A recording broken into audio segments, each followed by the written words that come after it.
Hello everyone, in today's video I want to talk to you about the differences between the Airbus A320 and the Boeing 737 that you can find the day of your simulator when you're doing your pilot assessment. I've been flying the Boeing 737 for more than 10 years, and then one day I found myself doing an interview for the Airbus A320. So in today's video I want just to tell you what I found very interesting and very helpful the day of my interview, what you should know in order to face a Airbus A320 simulator check for an airline when you're doing the pilot job interview if you're coming from the Boeing 737. So I will tell you what are the differences and what you should look for in order to perform much better during your simulator check. So without further ado, let's dive right into it. The first thing that I would like to talk to you about the Airbus A320 is the importance of the seat position. The Airbus A320, guys, is a bit different compared to the Boeing 737. First of all, because you don't have the yoke on the Airbus A320, however, you have a side stick, alright? So the seat position, in order to fly nicely the Airbus A320, is extremely important. There is the armrest on the Airbus A320 which has to be in a position that is very much correct for your body. Okay, why? It's because most of the people coming from the Boeing 737 have a problem, especially at the beginning, because we tend, the 737 pilots, to over control the aircraft. That's why it is so important that the armrest has to be as forward as possible in order to make sure that your arm will rest on the armrest and only the wrist will be basically the movable part of your arm, because the Boeing 737, you fly the Boeing 737 with your arm because the yoke is in front of you. However, the Airbus A320, you fly it with the wrist. So you need very small inputs on the controls in order to fly the Airbus A320. That's why it's important to have your arm almost completely resting on the armrest and having only the wrist that is the movable part, because if the arm is the movable part during your inputs on the control, you will find yourself over controlling the Airbus A320, and this is very common, especially for the Boeing 737 guys. Alright? Another very important thing to know when talking about the position is this indication here. As you can see, guys, we have a red dot there, and behind there is a white dot. So what Airbus says that if once you are seated on your seat, if your position is correct, you should be able to see only the red dot and not the white dot behind. Let me give you an example. So let's say we are seated like this, alright? So as you can see, I can see a little bit of white dot there, but it's a good position really. However, if I was seated in a different position, okay, so for example, let's say like this, okay. If I look at here, you can see a white dot behind. So your position has to be in order to basically hide the white dot below the red dot. So you see, if I go too much to the center, you can clearly see the white dot. However, if I go in a good position and I'm sitting in the right position, the white dot should be just behind the red dot. So once the white dot is hidden, that means that according to Airbus, you are sitting in the right position. So guys, remember, first of all, your arm resting nicely, almost full on the armrest. So the armrest should be somewhere in here. So you have the arm resting nicely on the armrest, and just the wrist is the moving part. And then you could see only the red dot here, not the white. Okay. Once you have these two things combined, that should be a good seat position to start with. Okay. And then of course the pedals. You have an indication here with numbers, but guys, by pulling the handle that easier, you can adjust the pedal, okay, the pedals. But that maybe is gonna be a quick briefing from the examiner also. But it depends on the assessment, because on my experience, the examiner didn't give us too many informations. Seat position is being covered, and guys, again, it is important to stress out that you should follow the Airbus indication. However, since it's going to be the first time you're gonna fly the Airbus, I also suggest to find a position that you are comfortable with. Let's say that's my personal suggestion. Then do what you think is more appropriate to your situation. However, let's say you do the right dot here, the right armrest, the right pedals and everything, but you feel so uncomfortable, okay? What you can do, of course you want to find a position that makes you feel comfortable also. So a sweet spot between the Airbus indication and a sweet position. Of course, the armrest can be moved. You have basically a tool that makes the armrest to go up and down and also decrease or increase the pitch. You have one tool here, one tool there. Play with that a little bit. The day of assessment will help you out a lot to find the right armrest position. Okay. However, guys, again, a mixture between the Airbus indication and your comfort zone will be the best way. But honestly, for what I do when I fly the Airbus, now I've been flying the Airbus for 2 years. I found a comfortable position, and then I check very quickly if more or less the white dot is behind the red dot. If it's more or less is okay, I feel comfortable, that's my position. Okay. So, but anyway, that's about the seat position first of all that you need to know. Then another thing that Boeing pilots, 737 pilots, find interesting when we check the Airbus is that, as you can see in here, we don't have any radio navigation panels. Okay, so as you can see, this is just a COM radio, and this is another COM radio. Why? Because on the Airbus A320 we don't select the VOR frequencies, for example, or the ILS frequencies. What we do, if you want to select another VOR, as you can see here, you have VOR1 and VOR2 like the Boeing 737.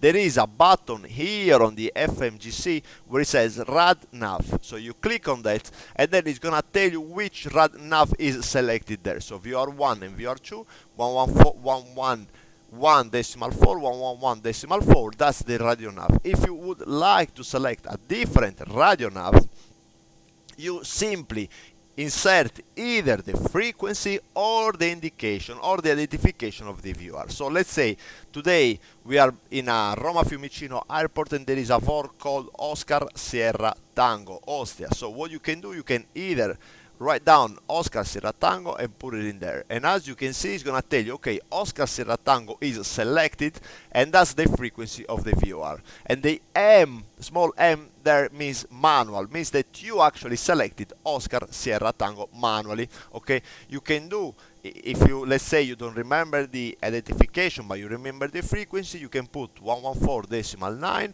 and you put it in there on the secondary. As you can see, again, it works the same way, either the identification or the frequency, one of the two.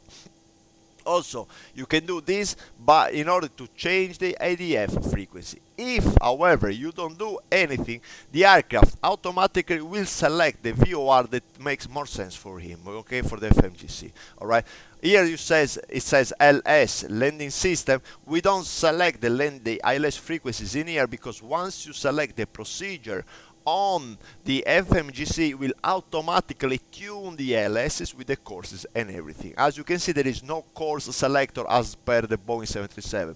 So we simply select the procedure in here, and then I'll show you later how to do that. Once the procedure is inserted in the legs page, in case of the Boeing 737, you actually get the FMGC automatically will select the ILS frequency and the courses. Okay, so you don't need to do anything in here like the 737 or select the courses there. All right.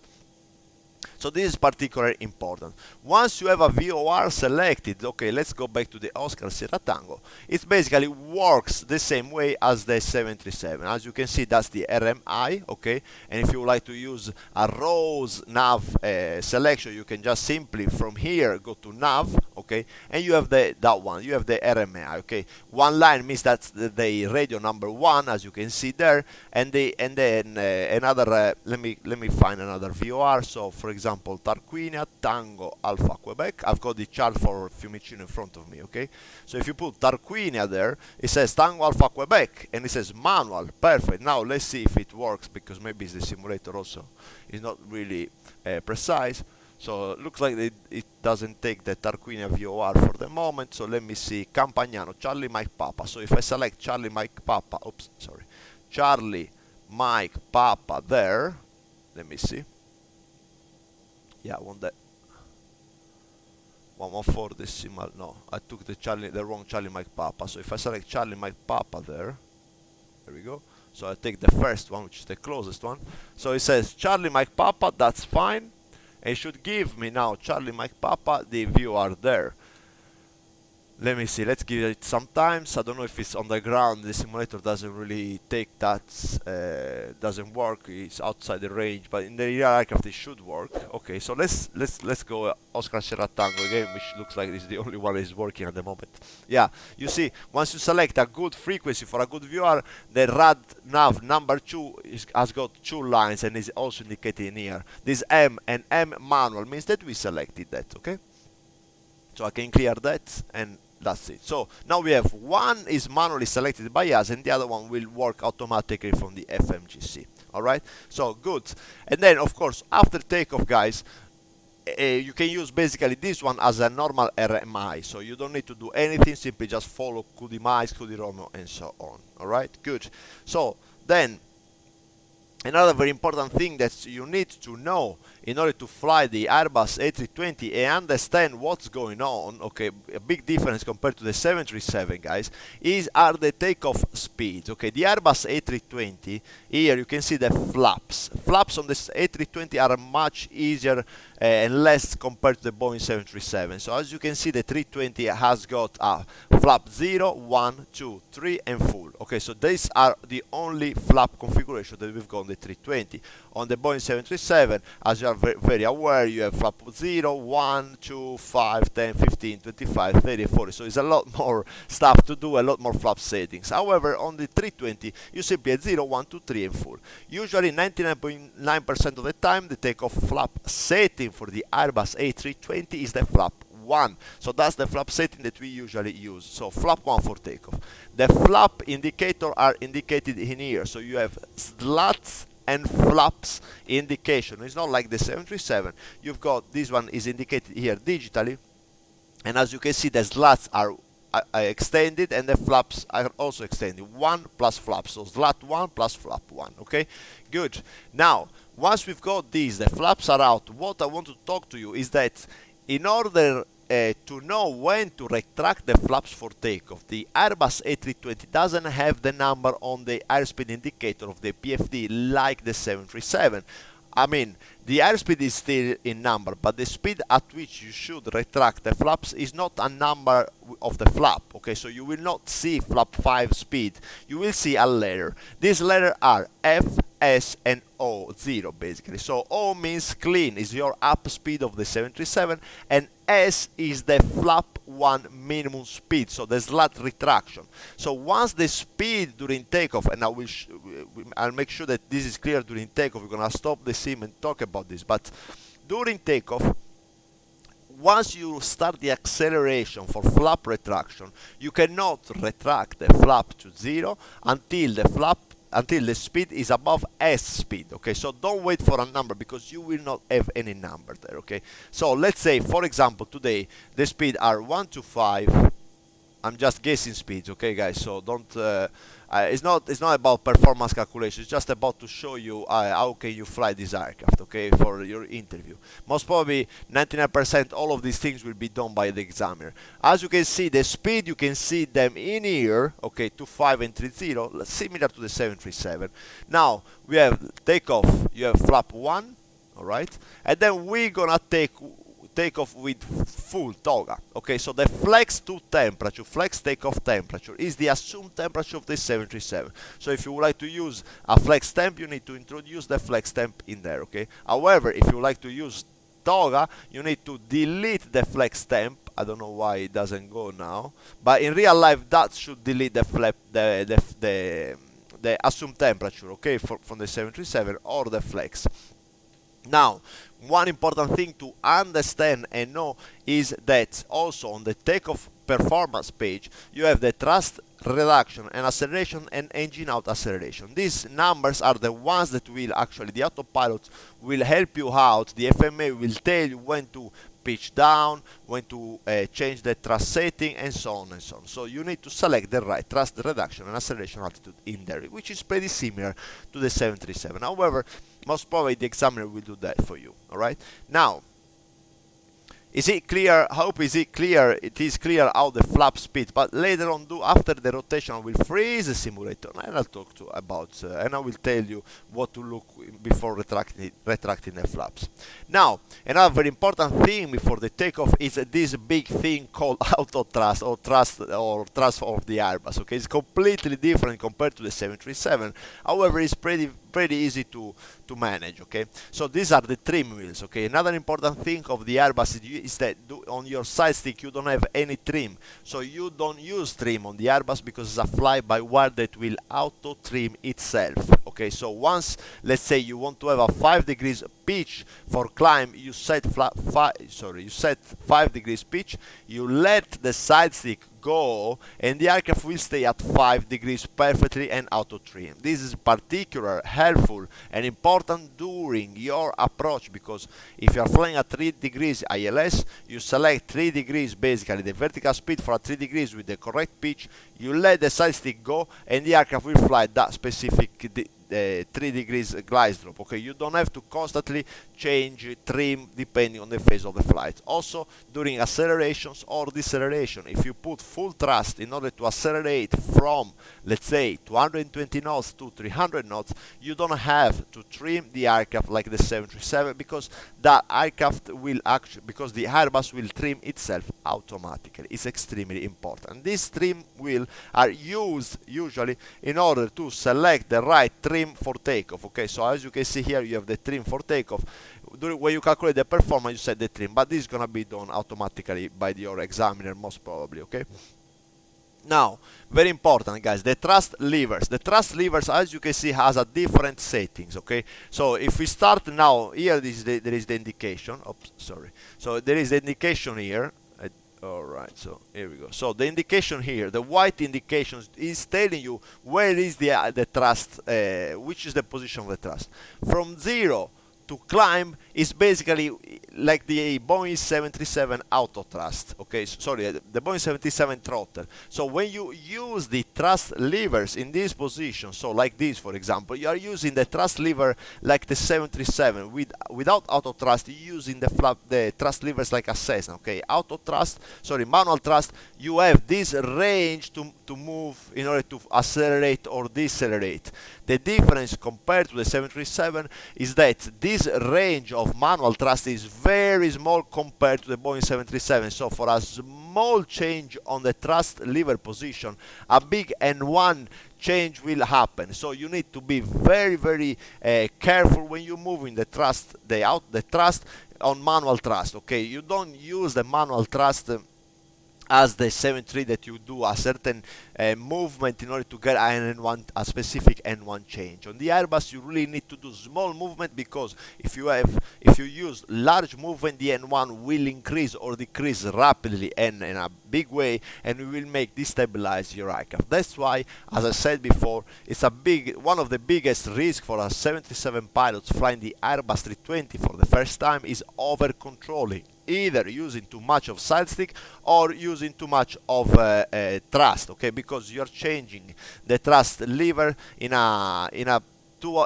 very aggressive way, like you were doing the 737s. Okay, so remember, small inputs is the key to fly the Airbus A320. Then you have toga. Is very self-explanatory. Okay, so if you want to use toga either for takeoff or for go around, you go full thrust in front, and then it's gonna give you toga. Okay, of course this now is gonna give us all type of warnings. Then flex MCT is the maximum continuous thrust, or is the flex temperature. Like today we set flex takeoff temperature 50 degrees. What we're gonna do is, we cannot take off to toga because we have this flex temperature set. We're gonna select and set the thrust lever to the flex MCT. Okay, so once you do the takeoff, okay, you take off on the flex MCT, like in this case today.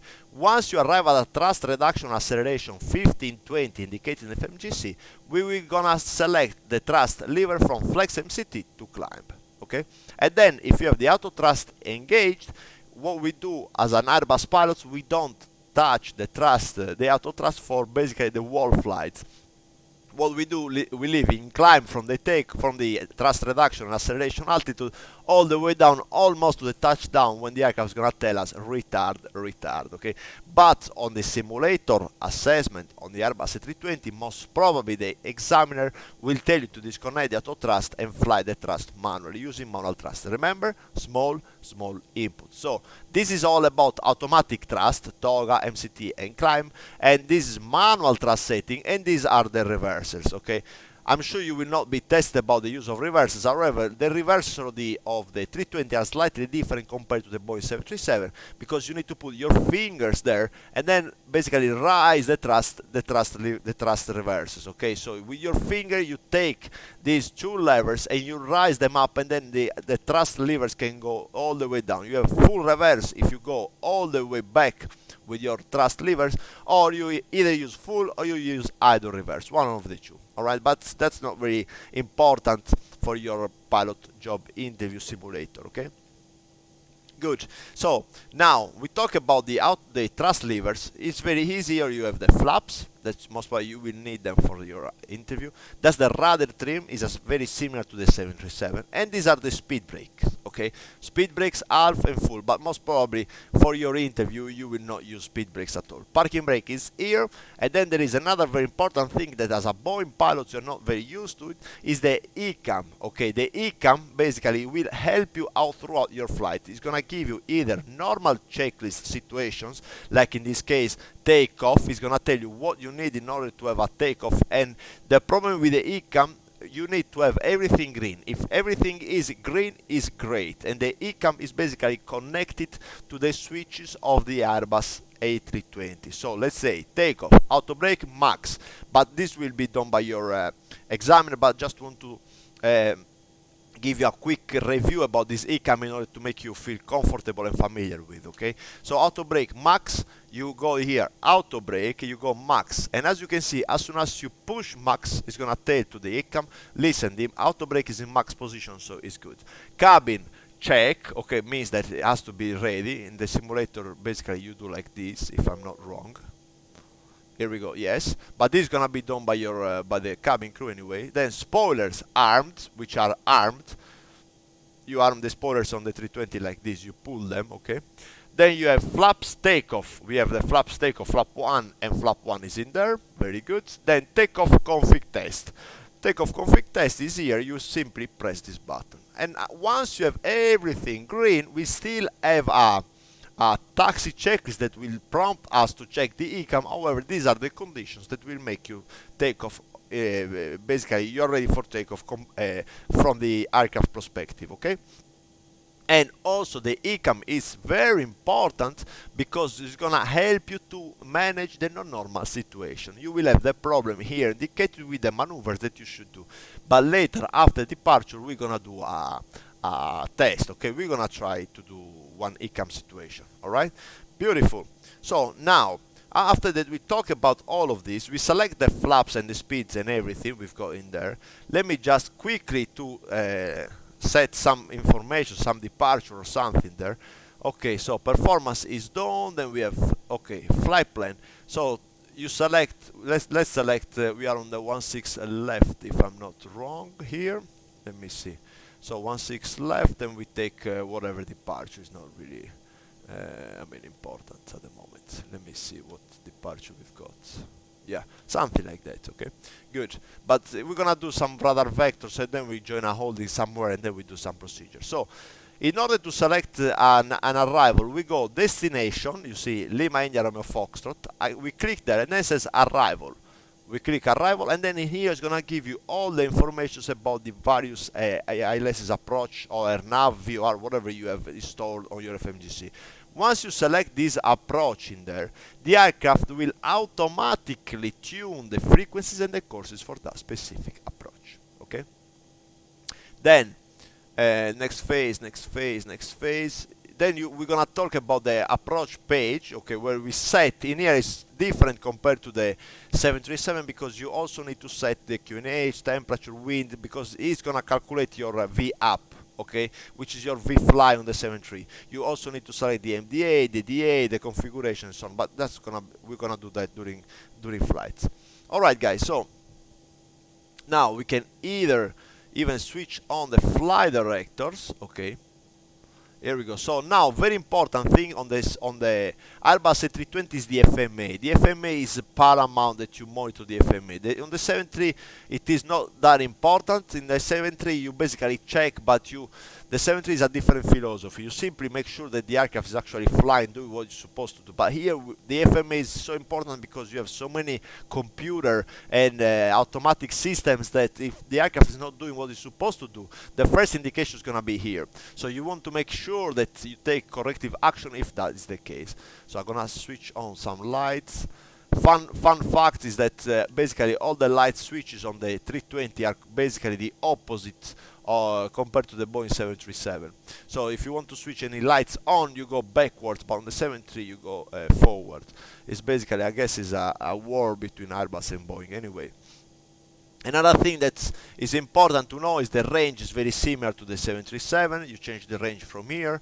If you want to change your ROS nav, ROS VOR, ROS ILS, it's basically here. Okay, it's pretty easy. Then you have the flight directors. You switch on and off flight directors from here, and the landing system you switch it on whenever you want to see the glide drop and the localizer information. If you don't need it, you switch it off, but remember to switch it on during your approach. Okay, then you have in here, you have constraint if you want to see visually the constraints of your departure. So in this case we have 510 feet for the first turn and so on and so on. Then you have waypoint, but you're not gonna use. You have the VOR, you're not gonna use that one, or NDB or airports. Okay, the closed airports, the airports that are around you. Then in here you select either VOR 1 off or ADF. Okay, so you can select the VOR 1 or ADF 1 from here, and the ADF 2 or VOR 2 from there. It's very similar to the 737. Alright, it's very important that you monitor the ECAM in this aircraft. So the ECAM, as you can see, is telling us parking brake is set, TCAS standby, landing lights are on. So we need to set on the TCAS. Here we go. So now TCAS is gone, parking brake. So we have the parking brake. So we're gonna release the parking brake. We're gonna take off, and then I'm gonna use the autopilot because I'm at home using a flight simulator, this X-Plane 11. I mean, there is no reason for me to fly manually, okay? I'm gonna just do a manual takeoff. Hopefully I will be able to keep the center line because I don't even have pedals. But anyway, we take off, I engage the autopilot, and then we talk about the climb performances and the flap retractions. Okay, so parking brake is off. Now performance page on my side there. Here we go, performance page is there. Now I'm gonna set the thrust to the flex MCT, okay, as we said, because we have the 50 degrees there, and then I'm gonna basically keep the center line. Okay, the aircraft is already moving, no problem, so I'm gonna just go. Here you set 50% first, and you wait for the engines to be stabilized. Once they are stabilized, you go and you set the flex MCT. 1, 2. That's the flex MCT, and as you can see here, it says flex, man flex 50 degrees, SRS runway AutoThrust blue. So I'm trying to keep the center line now. See if I'll be able to manage to keep the center line. Here we go. More or less, guys. Okay, don't check the air because I don't have anything. 100 knots is checked, and as you can see, let me stop the simulator here. As you can see here, we have the V1 speed. The rotate speed is the blue circle, and then we have this magenta, which is the V2. It's slightly different compared to the 737. So that's the V1 speed, the rotation speed, and the V2 speed. Okay, this is already a difference compared to the 737. So now let's keep going. Let's do a nice rotation if it's possible. V1 rotate. So we take off. There we go. That was a bit fast, but anyway. So we have nav, positive climb, and is gear up. So the gear is there, and engage the AP1. Another difference, let me stop again the simulator. Another difference that we've got the 73 compared to the Airbus is that on the Airbus we can engage the autopilot from 100 feet. It's a huge difference compared to the 737. All right. So now already I want to make sure that you pay attention. Here we have at speed 142, 143 knots, and that's the S speed, the slat speed. You need to think about that when you want to retract the flaps from position 1 to position 0. You need to make sure that your S speed is there, or sorry, that your speed is above the S speed with a positive trend. Okay, so what we're gonna do, we're gonna take off and climb to 1520, which says thrust reduction and acceleration. Just a few seconds to say thank you for subscribing and support my job. I'm here to help you to achieve your goals as a pilot. Remember, if you need an help to prepare your pilot interview, you can go to pilotclimb.com, where you can book a private call with me or join the Pilot Climb Pilot Job interview course that I made available for you. So again, thank you very much. Now back to the video. We do thrust reduction, means we go from flex MCT to climb. The acceleration, the autopilot will pitch down to accelerate, and once the speed is above the S with a positive trend, we can actually retract the flaps. So let's see how it works. So now we are climbing, no problem, 500 feet.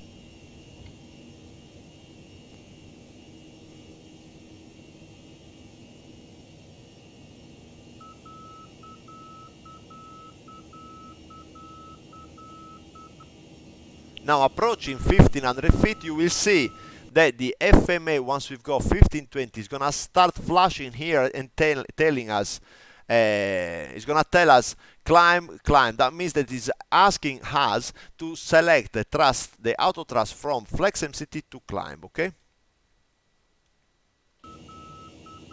Here we go. So as you can see now, thrust lever climb and climb. So what we do, since it's flashing climb, lever climb, we simply select climb, and it goes thrust climb. Alright?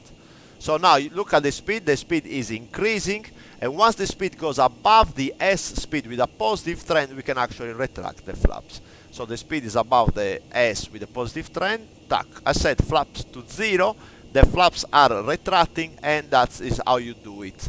Now if I stop the simulator again, guys, keep out of your mind, the brain, the up speed of the 73, but the Airbus A320 has this green dot, which is your clean speed. Alright? Great, let's keep going.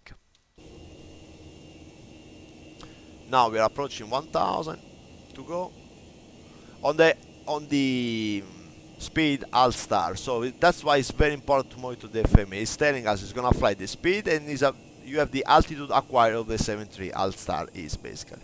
So on the Boeing, on the Airbus A320, guys, just give me 1 second, I'll make sure. You see the ECAM is telling us you have seat belts on and landing lights. So if I switch off the landing lights, all the lights basically, that's disappear. Seat belts, either you need them or you don't. So you can either switch them on or switch them off. Let's switch them off. Okay, so as you can see now, it's clean here. Okay, alt cruise, that's we are cruising at this altitude. So let me set an holding somewhere.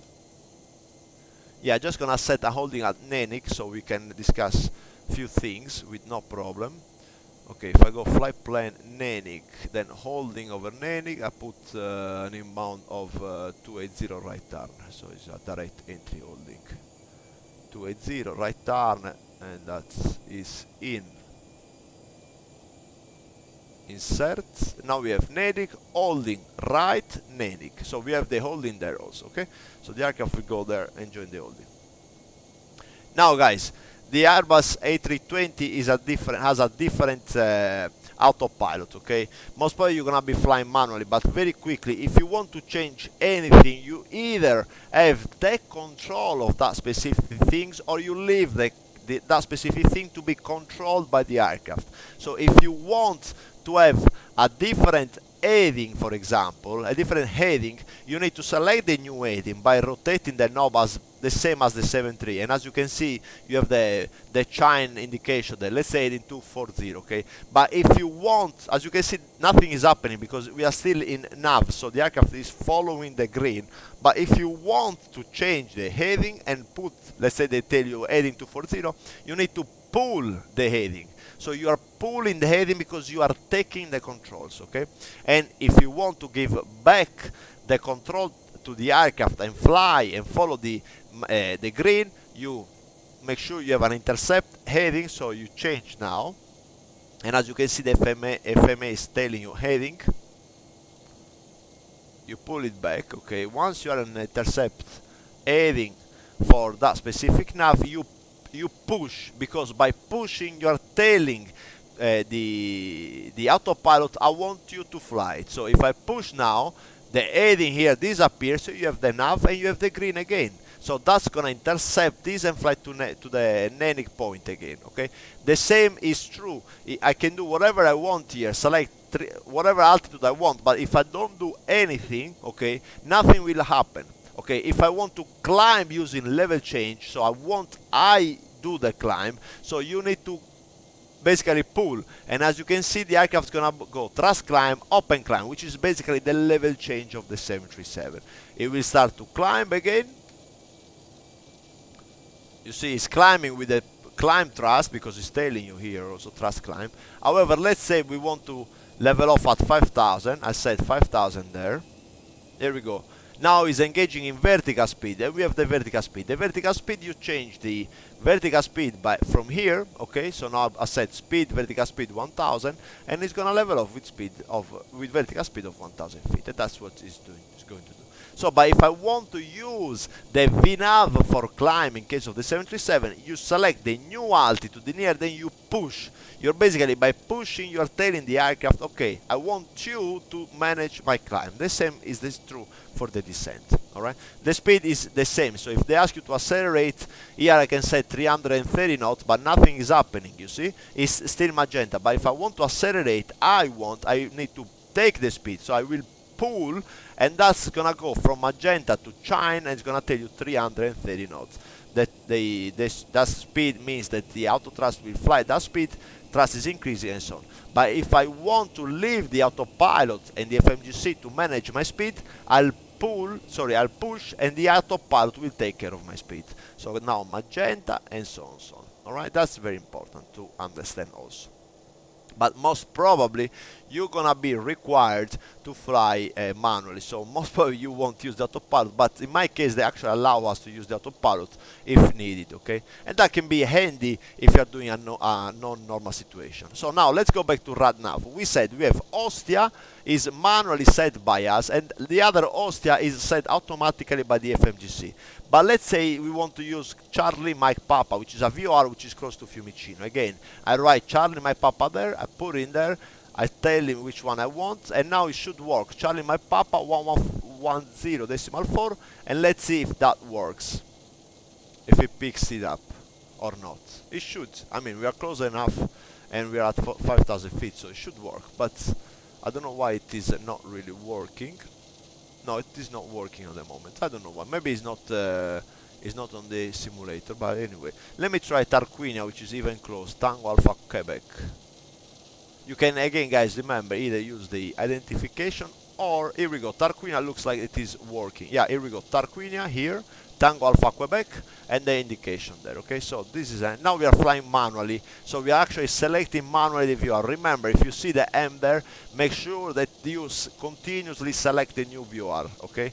Otherwise, the aircraft will think about which VOR is more applicable, and it's gonna select its own VOR that it thinks is more applicable for that specific situation.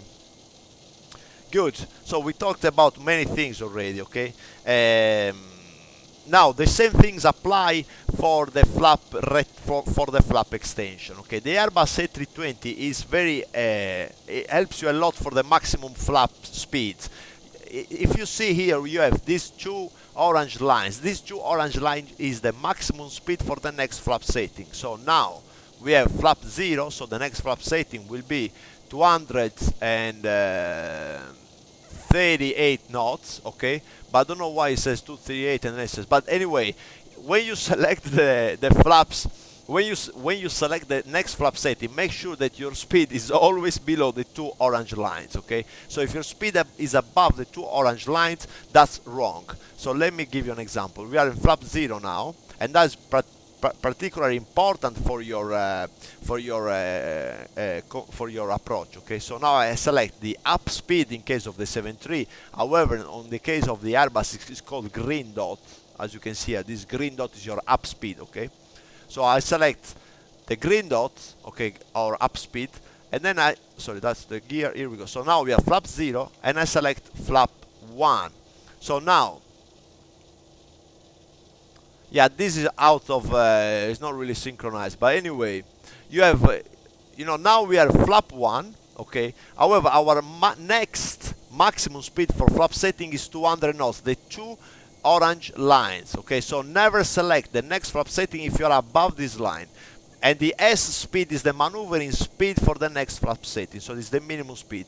So if I select now the S speed, okay, the aircraft can fly there because we've got the slats out, as you can see here, slats, and the S speed is telling you the minimum speed at which you can fly with the slats out is this S speed, okay. We are below the two orange lines, so we can select flaps 2. So as you can see, we have flap 1 here. I select flaps 2. Now we have 2 indication of the slats and 1 flap. So now you see it changed. The maximum speed for the next flap setting is still the 2 lines. We dropped again, and the minimum speed is the flap. So the F speed. So I can fly all the way down to the F speed now. Alright, so because we have now 2 flaps and 2 slats, you see slats is extended by 2 dots, and the flaps is also extended by 2 dots.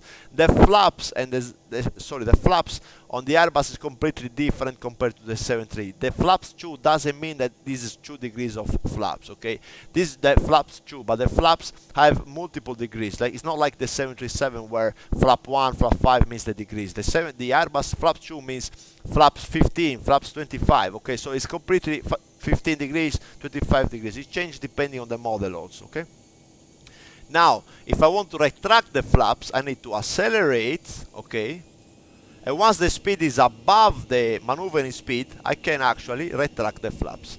Now, the next maneuvering speed is the slat speed, the S speed, so I accelerate to 210 knots. Once the speed is above S, I can retract the flaps to 0, okay? Again, remember, green dot, the green dot is your clean speed, so I can fly the clean speed without the flaps, alright?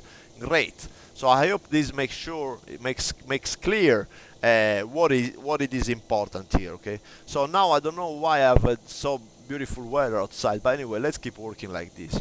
So this is another thing that is important to know and understand, alright? So again, guys, remember, whatever you're doing with the side stick, guys, it's very important you do small inputs, okay? So you basically inputs and wait. So let me disconnect the autopilot. So the autopilot, I'll try to show you what I mean with the input and wait, but again, remember, this is just a flight simulator. It's not gonna be very precise, but just to give you the idea, alright? So if you have the autopilot 1 engaged, you can see in there, you want to disconnect the autopilot, this red button will disconnect the autopilot. So now I will disconnect the autopilot. That's the sign. You have autopilot off there, you have the master warning lights, okay? So now the autopilot is disengaged. What I mean by that, let's say, now disregard the flight directors for a second. Actually, let me switch them off. Okay, so now we are at 5,000 feet.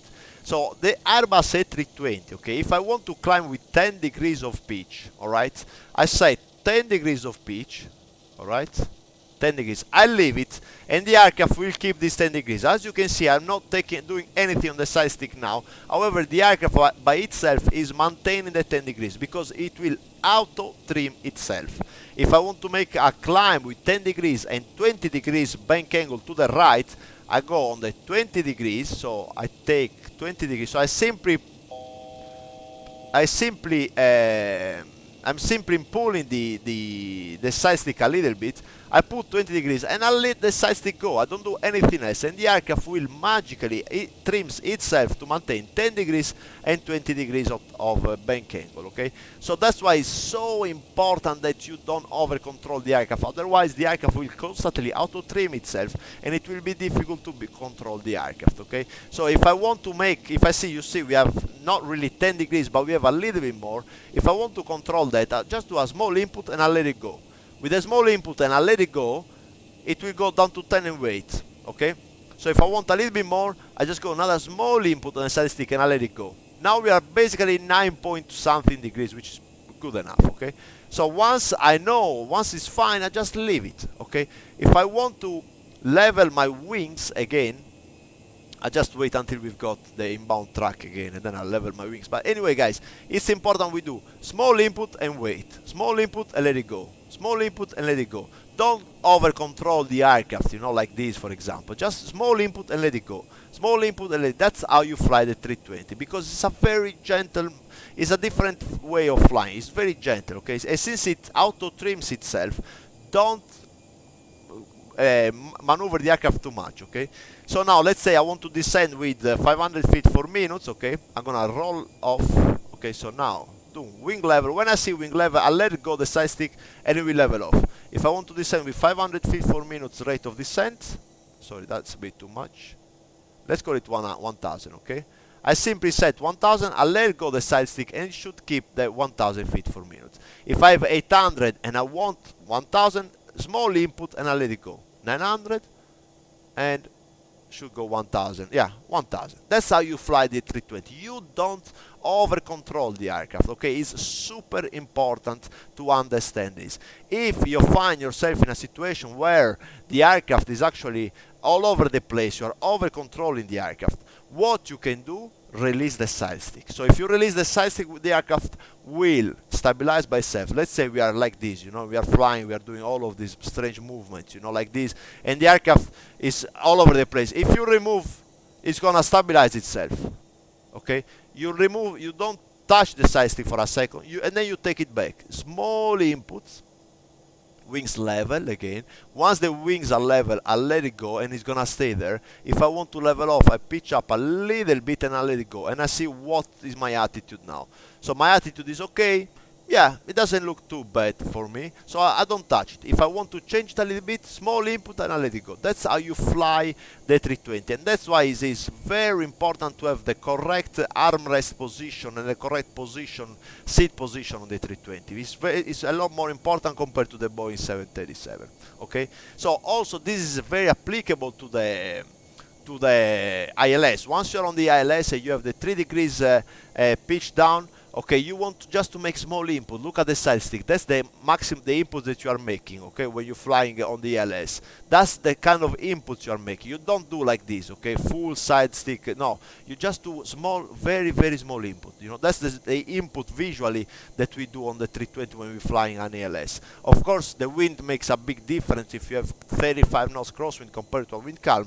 However, even in a crosswind condition, we are not over-correcting the aircraft. We're just making small input and then wait, small input and wait, small input and wait. That's pretty much it. That's pretty much it.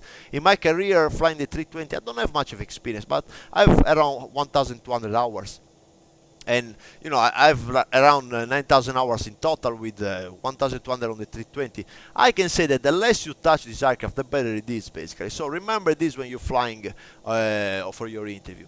Remember, over controlling everything is going out of the window, leave it and take it from there back again. Okay, that's how we fly the 320.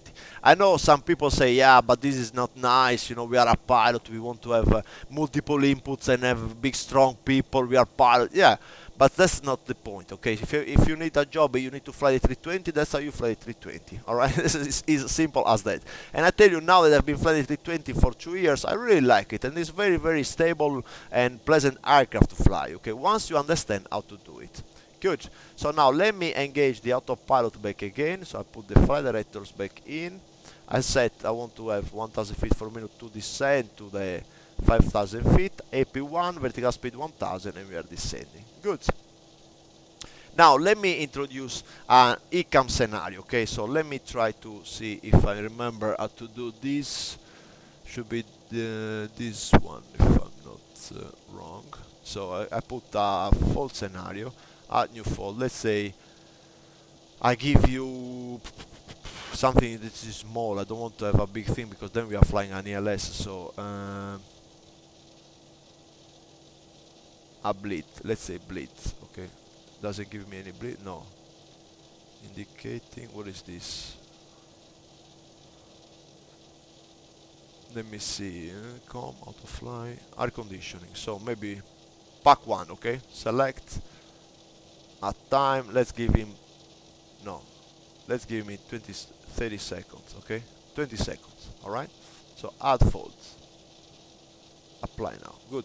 So in 20 seconds we're gonna have pack 1 fold. You will see how the ECAM works, okay?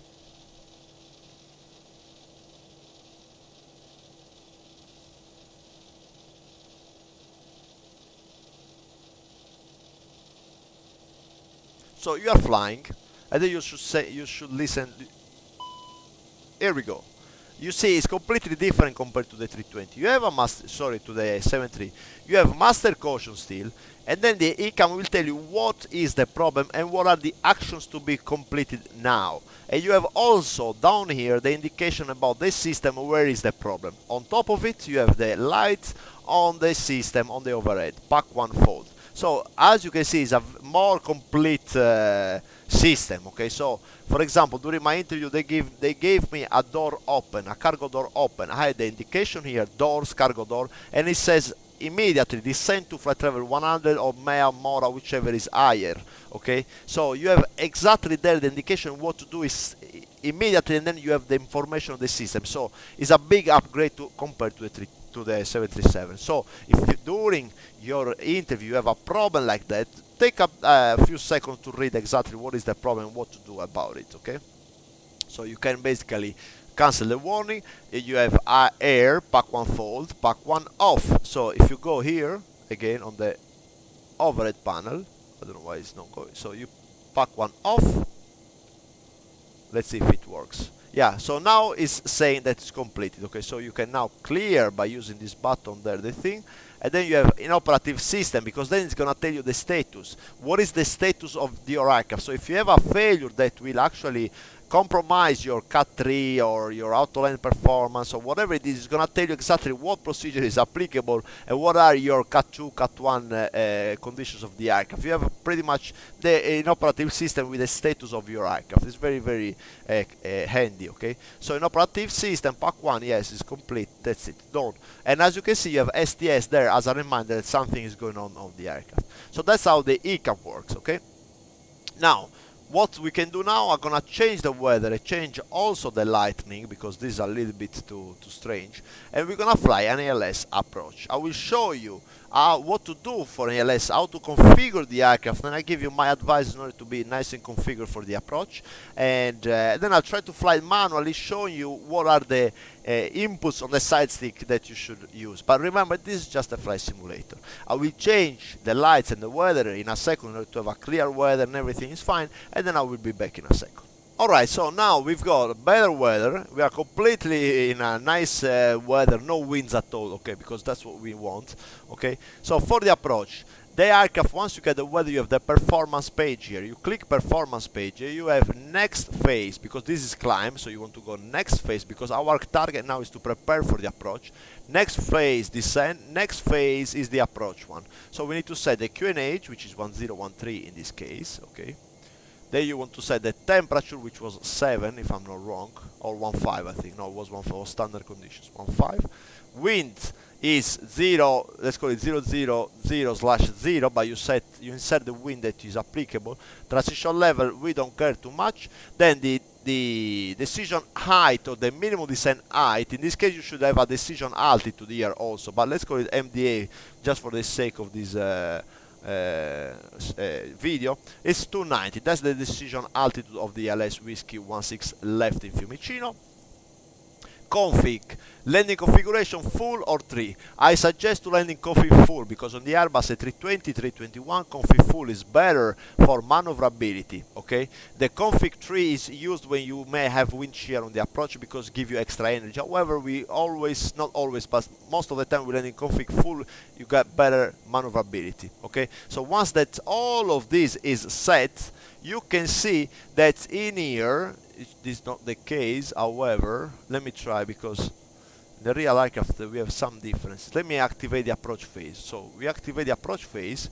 Now let me see. Yes, okay, so when activating the approach phase, you can see here ILS Whiskey 16 left. That is a sign that the aircraft has the LS Whiskey set with the frequencies and the courses. If you push LS landing system, you will see the identification, you will see the frequency, the DME, localizer, and the glide slope. Okay, so you've got basically all the information that are required.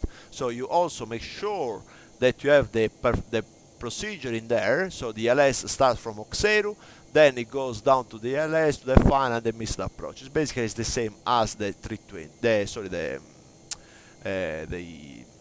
the 737, okay? So performance page has been completed and everything else is done. So what we can do actually, descend to the platform altitude of 2000, let's call it 3000 feet, okay? We intercept the ILS from 3000, so we want to descend at 1000 feet, so I pull the vertical speed and we fly direct to Auxerre, which is our initial point for our approach. So Auxerre, I set direct to insert. So now we are flying to Auxerre direct and then the ILS basically. So if I go back to to arc, I can see that the aircraft will fly to Auxerre point, which is a little bit far away, but that's not a big deal. We've got fuel, so if you have fuel, you have everything. So now, one thing that is important to understand about the 320 is the configuration for the ILS. Okay, my suggestion, guys, is to always fly as you have been doing so far. So what I personally do, on the Airbus A320, you want to have flap 1 around 15 miles final, and then on the glide drop you need to have flaps 2. Okay, it was basically the same as having flap 1 15 miles out on the 73 with flap 5 for the glide drop. The flap 5 is basically, you don't want to basically intercept the glide drop with the Airbus A320 using flaps 2. Sorry, using flap 1. Once you have glide drop interception, minimum flap setting, you have to use flaps 2. Otherwise, you will not slow down the aircraft. Okay, so the aircraft usually will accelerate. Of course, it depends on the scenario, but flaps 2 is the flap setting you want to have for the glide drop interception. Okay, so now we fly there. Still 20 miles to go. We can actually accelerate. So as you can see now, guys, we have the speed is selected, so whatever I do, the aircraft will follow because it's a chain speed. Okay, if it was managed by the aircraft, would have been in magenta. So now let's accelerate just in order to save some time for the video. Flap is 0, so mentally I know around 15 miles from the touchdown, flap 1, glide drop intercept, flaps 2. The gear will lower the gear approximately 6 miles if the speed is good, otherwise even earlier.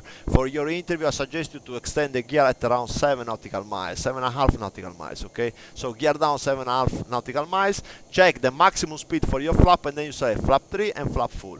Once the flap full is selected, the ECAM will tell you, it's gonna come up with your landing checklist, okay? But we will see that in a second. So guys, the 320 is a great aircraft, okay, but you need to know a little bit of this. So if you look at the airspeed indicator, these two orange line means you can select flap 1 when the speed is at or below this orange line. But I suggest you to be not at, but quite like 10 knots before your maneuvering speed, which is the green dot, okay? It's not the up speed, but it's the green dot. There is no up speed on the 320. So I'll start to decelerate, so I set 210, okay? The speed will start to slow down, as you can see there.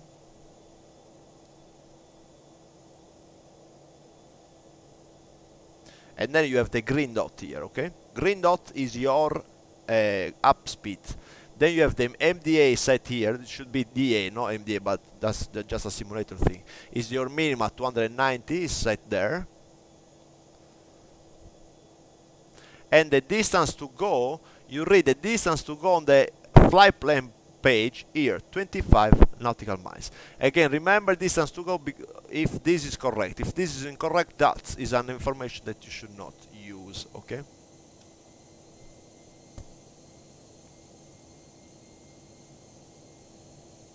Now we are flying 210 knots.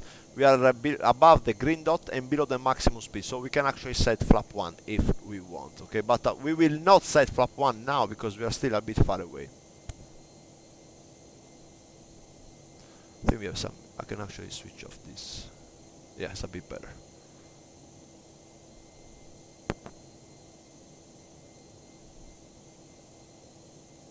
Now 23 miles. Let's set flap 1 to see what happens, okay? So I take a set flap 1. Flap 1.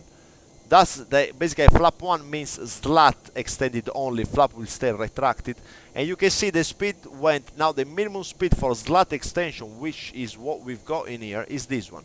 So I can slow down, because in order to select flaps 2, I need to be below the 2 amber lines. Okay, that's my maximum speed for the next flap setting.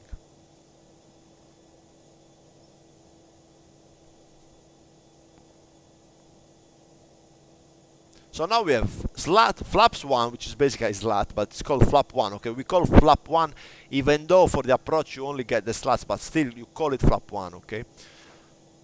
Now I'm just gonna arm the approach, but most probably this is the approach button, the same as the 7.3, and it tells you glide drop blue is armed, localizer blue, which means armed, and cat 3 dual, which is a fail operational cat approach with AP1 autopilot 1 plus 2 is engaged. Okay, but most probably on the day of your interview you're gonna fly manually. I'm not gonna fly manually again because I don't have really nice flight controls for flight simulator for this X-Plane 11.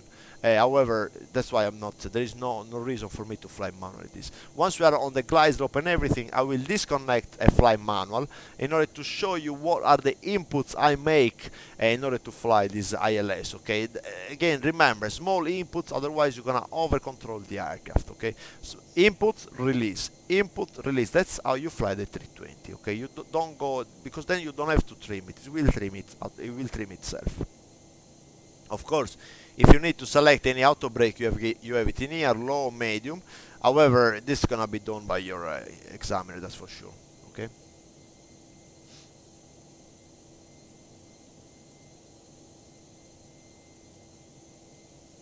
Another useful information that you might use, especially if you are Ryanair pilot, if you come in here and you want, let's say, select, let me stop the simulator for a second.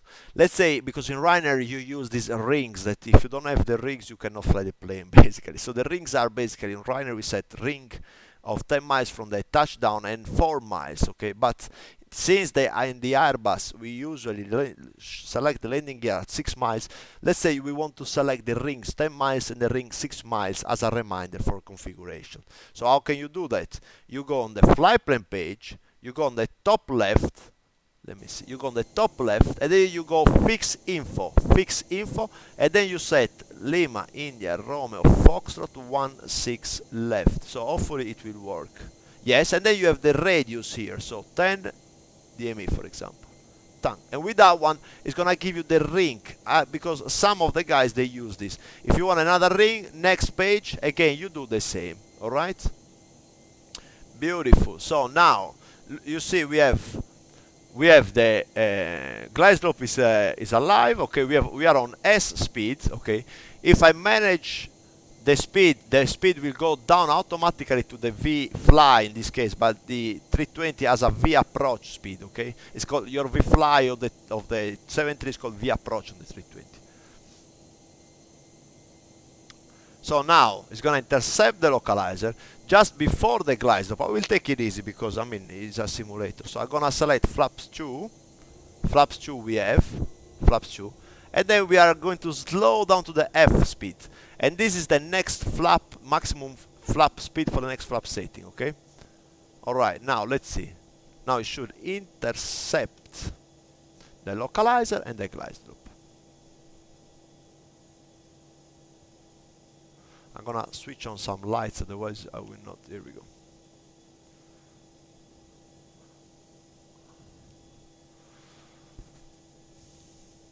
So this is our V-fly, because it's managing, the aircraft is managing the speed, okay? V-fly, lock star means that is your lock capture, okay? Lock star, glide slope is coming, and we have already flaps 2, so that's perfect, okay? 10 miles out. We are very slow, but we don't care because it's just a demonstration, this one.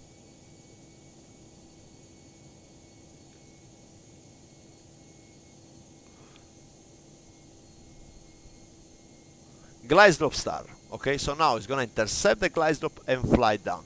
As you can see, guys, here you have VOR Ostia is selected manually by us, and the FMGC, in order to make sure you fly the nice go around, as selected Campagnano automatically.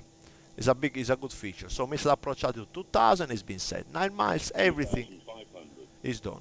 So usually what we do, we wait 6 miles and then we lower the gear. However, because we are doing this, I want to disconnect and fly the plane a little bit. I'm gonna lower the gear now. Okay, sorry. no, that's the flaps, that's the gear. So I lower the gear, and that should give you the page of the landing gear. On the Airbus A320, although you can do it, we don't do gear and flap together. You wait for the gear to be down, like in this case. Once the gear is down, you select flaps 3, and you see the maximum speed here, and then the V fly, the V approach, and flap full. So flap full you have. So we have gear down, flap full, everything is set. The V fly is the magenta one. I guess I should select this one, maybe the ECAM will. Here we go. So cabin, now you can see, let me stop this. Now the ECAM comes up and says, okay, landing checklist, basically we don't read this, we just say landing checklist ECAM memo. You check that the ECAM memos are all blue, so landing gear down, signs on, cabin not ready. I will push the button in a second, but this is done by the cabin crew in the cabin with the passengers, okay? Spoilers are not armed and the flaps are full, so I'm gonna just push this button. So cabin is ready, spoiler armed. Click, you arm the spoiler, everything is green, everything is good, okay? So that's green. So landing checklist, ECAM memo, landing no blue. We are still flying the localizer, the glide drop. What I'm gonna do, I'm gonna switch on some lights, okay, in order to make sure that we see, and then I'll show you how I fly manually this aircraft. So you are on the localizer in the glide drop. If you want to fly this aircraft, basically when you disconnect, okay, you disconnect. There are no autopilots now. You don't touch it, okay? Because it's so stable, this aircraft, that if you disconnect it on short final, you don't touch it. As you can see, I disconnected, I didn't touch. If you want to touch it for any reason, you just do a small input and you wait. Small input and you wait. You don't go all over the place, okay? If you want to go slightly to the left, you go small input and wait. You see, the aircraft, it takes 2-3 degrees, then again small input and wait, okay? So whatever you want to do, remember, small input. You are playing with a very stable aircraft. You don't need to over control. If you over control the aircraft, what you do, you release the side stick and you wait. That's what we do, okay? So but usually you should not over control. That's why the armrest is so important. Small input and wait. So you need to increase your vertical speed. So you take, boom, small input and wait. You see, it will increase the vertical speed. It will trim itself. Once you have it, again, boom, small input and wait. Okay? So don't over control the airplane. You are really playing with your wrist and not with your arm. It's so important. Okay? That's how we fly the 320, but it's so super stable. If you leave it, it should fly nicely all the way down without touching it. That's how you really fly the 320. Sometimes I disconnect the autopilot and I don't touch the aircraft all the way down to the touchdown almost, where you do a small flare. So I need to go slightly to the right, so small input and I wait, okay? Now I'm getting very close to the runway. I better look outside, but just for the sake of the LS and the side stick, I want to keep it like this, okay? So small input and wait. You know, I'm not playing too much, even though it's not easy for me because the flight controls that I have at home is not really ideal. But I'm doing small input and then I wait. Small input, land. Alright? So now I look outside, and that's how you fly the 320. You know, small input and wait. You don't basically over control the plane. It's so important, okay? Minimum. Continue. Now I'm not even touching the side stick.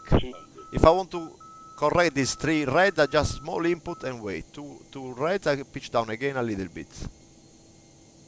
Pitch down. Alright. 100. 50, 40, 30, 20, retard, 10, 5. And that's it. So I'm gonna stop here, guys, because there is no reason for me really to carry on. So guys, as you can see, it is very important to have a nice seat position on the 320 and use small inputs and wait. Okay, the aircraft will auto trim itself. Okay, so your mindset should be not to over control the aircraft if you're coming from a 737. Okay, that's not fly by wire. Your mindset should be to control it the less possible, and then you are adapt going upwards. So if you see that your corrections are too small, then you correct a little bit more, but not the way around, because otherwise you will destabilize the aircraft. Small input, get the pitch that you want, leave the side stick. Get the roll that you want, leave the side stick, okay? So that's how you fly the plane. If the aircraft, you are finding a windy condition, which will be very difficult, I think they will not play with you with this wind during the assessment. However, if they do, remember, even though it's windy, the aircraft is pretty stable. Once you have the lock and the glide, you touch it the less possible. Do whatever you require, but remember that sometimes we destabilize the aircraft. And if it goes out of the windows, the control of the plane, simply release the side stick. So I hope this video will increase the chances for you to get your job as a pilot on the 320 coming from the 737. If you have any question, leave a comment below and I will help you out. I wish you a great day and I'll see you on the next one.